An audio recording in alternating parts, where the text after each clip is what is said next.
안녕하세요. 고지학의 경제버스 시작하겠습니다. 경제와 관련된 한자성어 하나 소개해 드리겠습니다. 지제유경, 이거는 많이 들어보신 한자성어죠. 뜻이 있는 곳에 길이 있다. 세상에 쉬운 일은 없는 법이죠. 하지만 우리가 목표를 설정을 하고 절실하게 매달리면서 노력을 하면은 또 못 이룰 일도 없다. 이런 주로 해석이 되겠고요. 금융투자소득세, 저는 사실 아주 정의롭고 공정한 세금이라고 생각을 합니다. 근데 지금 윤석열 정부 들어서 한국 경제가 많이 망가졌듯이 지금 증시도 많이 망가진 상황이거든요. 그래서 지금 상황에서 금투세를 시행하기에는 조금 부담이 되지 않을까, 이런 생각은 개인적으로 해보고요. 지제유경, 뜻이 있으면 길이 있다. 좀 여야 정치권이 지혜를 모아서 그 길을 찾아줬으면 하고 바라봅니다. 오늘은 예고해 드린 대로 윤석열 대통령과 한동훈 국민의힘 당대표가 금투세 폐지를 밀어붙이면서 계속 민주당을 압박하는 이유가 뭐냐. 그리고 이재명 당대표 후보가 진보 진영과 민주당 일각의 우려에도 불구하고 금투세 시행을 좀 유예를 시키거나 좀 조정을 해보자 라는 이런 입장을 고집하는 배경이 뭐냐, 이런 부분을 한번 살펴보도록 하겠습니다. 감세 정책은 보수 정권의 어떻게 보면은 단골되는 단골 정책이죠. 보수의 어떤 그 정체성, 이념 지향성과 맞는 정책이다. 미국의 그 도널드 트럼프 공화당 대선 후보죠. 제가 저번에 그 트럼프의 정책을 자세하게 소개해 드렸는데, 법인세를 낮추겠다. 현재 미국의 법인세율이 21%인데 18%, 15%까지 낮추겠다. 그리고 부유층의 소득세율도 대폭 인하하겠다. 그래서 기업 투자와 민간 소비를 활성화시키겠다. 윤석열 대통령도 똑같습니다. 종부세 없애겠다. 금투세도 없애겠다. 상속증여세도 대폭 낮춰주겠다. 라고 대선 공약으로 내걸었고, 올해 초부터 계속 공세적으로 지금 이걸 공식화 시켜가지고 언급을 하고 있습니다. 그런데 종부세 폐지나 상속증여세 대폭 인하 같은 경우에는 부자 감세 프레임에서 벗어나기가 쉽지가 않습니다. 왜 그러냐 하면은 지금 종부세를 내는 사람이 전국 주택 보유자의 2.7%에 불과하거든요. 그리고 종부세 부과액의 70%를 또 상위 1%가 부담을 하고 있습니다. 다음에 그 정부가 최근에 상속증여세를 대폭 낮추는 그런 지금 개정안을 지금 내놓고 있는 상태인데, 상속증여세 최고세율이 50%였는데 40%로 10%포인트를 낮췄죠. 그리고 자녀 1인당 공제액을 지금 5천만 원이었던 것을 5억 원으로 무려 10배를 늘렸어요. 그래서 만약에 아버님이 돌아가시면서 나한테 17억 원을 상속을 해줘도 세금을 한 푼도 안 냅니다. 근데 17억이라고 하는 거는 제가 전에 말씀드렸죠.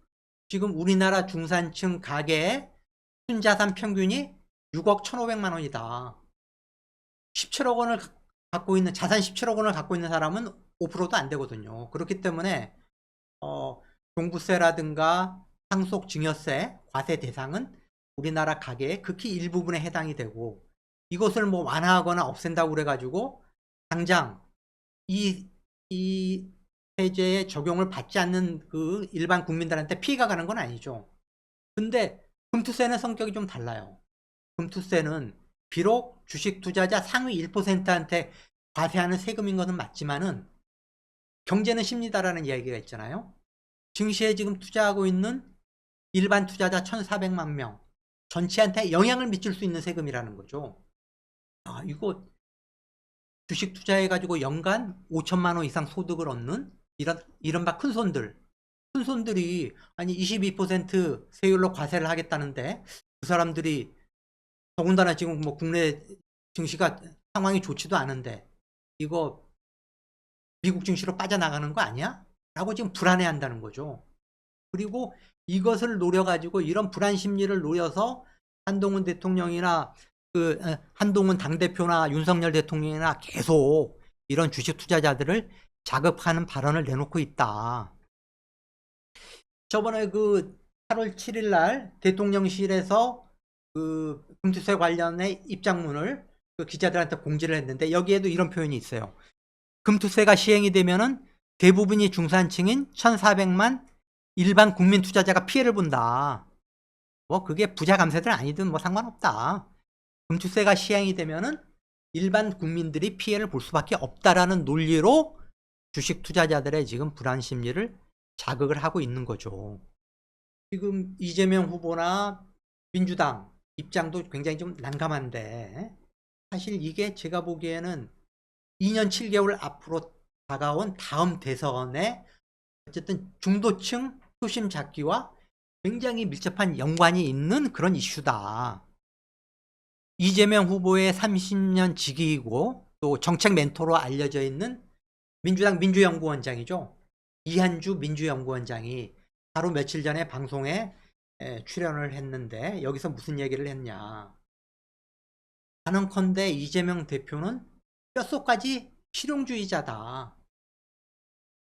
금투세 시행 유예라고 하는 이재명 대표의 발언은 실용주의에 기반을 둔 거다. 실용주의가 뭐냐.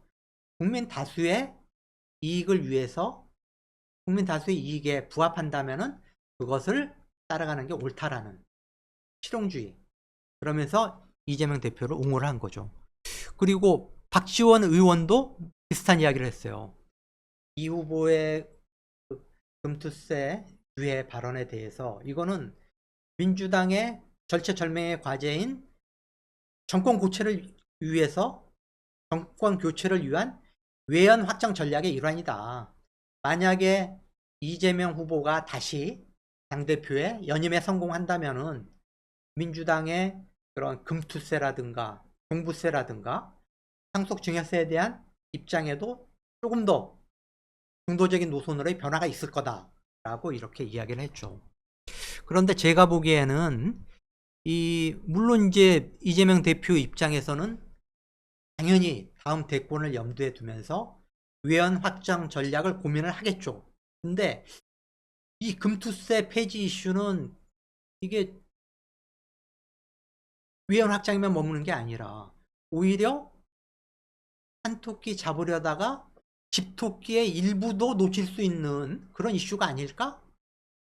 제가 보기에는 이재명 후보가 이런 고민까지 하지 않았을까 이렇게 추측을 해보는데요. 왜 그러냐. 한국갤럽의 그 연령별 정당 지지도를 보면은 뭐 여러분도 뭐 아시고 있는 내용이겠지만 국민의힘의 핵심 지지층은 70대 이상 노인들입니다.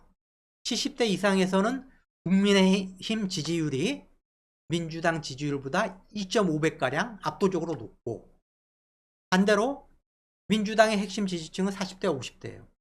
40대에서 민주당 지지율이 거꾸로 국민의힘 지지율보다 2.5배나 앞서고요.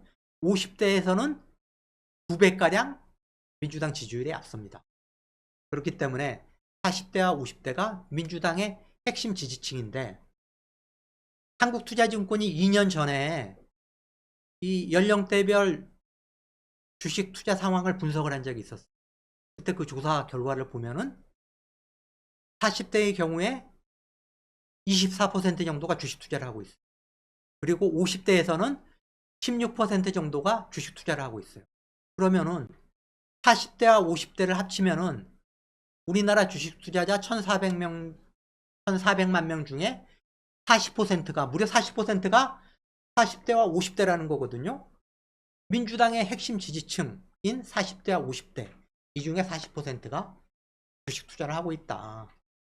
그러면은 민주당 입장이 아무리 민주당의 정체성이 금투세 시행이 옳다라는 입장을 갖고 있다고 해가지고 이 사람들이 당장 내년 1월 1일부터 금투세 시행하세요 이런 입장일까요?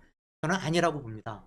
만약에 민주당이 내년 1월 1일에 예정대로 금투세 시행을 강행을 한다. 그러면은 제가 보기에는 지금 주식 투자를 하고 있는 민주당의 40, 50대 지지자들 중에 일부가 이탈할 가능성도 있다라고 판단이 된다는 거죠.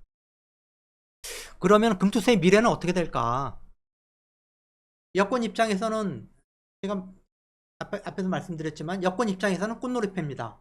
만약에 다수당인 민주당이 밀어붙여가지고 애정대로 금투세가 시행이 되면은 봐라 민주당이 저렇게 사건건 발목 잡으면서 국정 방해하고 있다 라는 논리로 민주당을 공격할 거고, 또 민주당이 입장을 바꾸면은 아니 폐지했어야 옳은데 뭐 저렇게 그래도 우리가 계속 이렇게 주장을 하니까 민주당도 뭐 금투세 관련법 개정에 동의한 거다. 여권 입장에서는 전혀 손해볼 게 없는 거죠. 그렇기 때문에 지금처럼 계속 민주당과 이재명 후보를 향해서 야 너네 금투세 폐지에 동의해줘, 빨리 국회에서 조속히 논의해가지고 금투세 폐지에 대한 방안 빨리 내놔 라고 계속 압박을 할 거고요. 다음에 민주당은 어떻게 될까? 제가 보기에는 이재명 후보의 입장은 일단 저는 단호해 보입니다. 그 김두관 후보나 조국혁신당의 조국 대표가 하여튼 이재명 후보를 좀 비판하는 그런 발언을 한 직후에 이재명 후보가 무슨 얘기를 했냐면은 이 다양한 의견을 조정해 가는 게 정치의 역할이다. 국민의 뜻을 존중해서 합리적인 대안을 내놓는 게 우리가 해야 할 일이다 라고 이야기를 했거든요. 국민의 뜻을 존중해서 합리적인 대안을 내놓겠다. 아니 그러면은 금투세 시행에 관한 국민의 뜻이 뭐냐? 이거는 국민의 뜻이 정의롭고 공정한 법안인 것은 맞지만은 지금 당장 시행하기에는 부담스럽지 않냐라고 하는 게 지금 주식 투자자들 일반의 의견이거든요. 그렇다면은 그 방향으로 가겠다라는 거죠. 그 방향으로 가겠다. 제가 보기에 이재명 후보는 지난 대선에서 문재인 정부의 부동산 정책 때문에 본인이 상당한 손해를 봤다라는 생각을 강하게 하고 있는 것 같아요. 제가 느끼기에는. 그러니까 종부세라고 하는 세금의 취지는 옳다.